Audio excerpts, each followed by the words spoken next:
Smartphone की लत खतरनाक हो सकती है, ये तो आप जानते ही होंगे। आप सड़क पर जा रहे हैं, कार में सफर कर रहे हैं या हेक्टिक दिन के बाद आराम का मन बना रहे हैं, पता ही नहीं चलता कैसे हाथ में फोन आ जाता है और समय यूं ही निकल जाता है। लेकिन क्या कभी सोचा है कि ये आदत आपकी नींद और हेल्थ के लिए नुकसानदेह हो सकती है? हाल में Norwegian institute of public health की एक रिसर्च में खुलासा हुआ है कि स्क्रीन टाइम आपकी नींद की जगह ले रहा है और अनिद्रा के जोखिम को बढ़ा रहा है। स्टडी में सामने आया है कि सोने से पहले मोबाइल या स्क्रीन के इस्तेमाल से आपको औसतन 24 मिनट कम नींद आती है। लैपटॉप या फोन के लंबे समय तक संपर्क में रहने से मानसिक और शारीरिक स्वास्थ्य दोनों पर बुरा असर पड़ सकता है। There is a sleeping hormone known as melatonin. And for melatonin to be secreted, these senses have to be shut down. And that is when melatonin goes up and we get into sleep.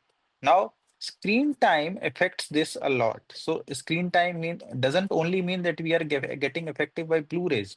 We are not only seeing, but we are also listening. We are also hearing to something that we are doing over phone. So, that is something that is affecting our brain by reducing melatonin, which is a sleep inducing hormone. इस study में ये भी पता चलता है कि नींद में खलल का सीधा संबंध छात्रों की मानसिक सेहत और पढ़ाई लिखाई पर पड़ता है। एक्सपर्ट्स का कहना है कि जो लोग नींद की परेशानी से जूझ रहे हैं, उन्हें स्क्रीन पर समय कम बिताना चाहिए। उन्हें सोने से करीब आधे से 1 घंटे पहले मोबाइल, लैपटॉप या ऐसी दूसरी चीजों से दूरी बनानी चाहिए।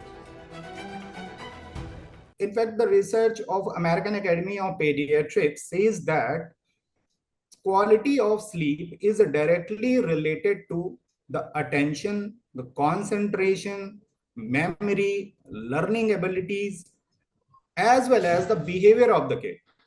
So the quality of sleep, quality means its duration as well as overall the satisfying factors that we get in the morning, that the morning time we feel fresh after the sleep. So that these factors are directly related to the cognitive abilities of our mind. So if the student won't sleep properly, of course their academic would be hampered. इसमें कहा गया है कि screen time आपके लिए हानिकारक है, चाहे आप इसका इस्तेमाल किसी भी तरह से करें, चाहे वो सोशल मीडिया हो, आपका पसंदीदा टीवी शो हो या आपके लैपटॉप पर कोई ऑफिस प्रेजेंटेशन हो। हालांकि स्टडी में ये भी चेतावनी दी गई है कि ये कहना नामुमकिन है कि स्क्रीन का इस्तेमाल सीधे नींद न आने की वजह बनता है या अनिद्रा से पीड़ित छात्र स्क्रीन का ज्यादा इस्तेमाल करते हैं।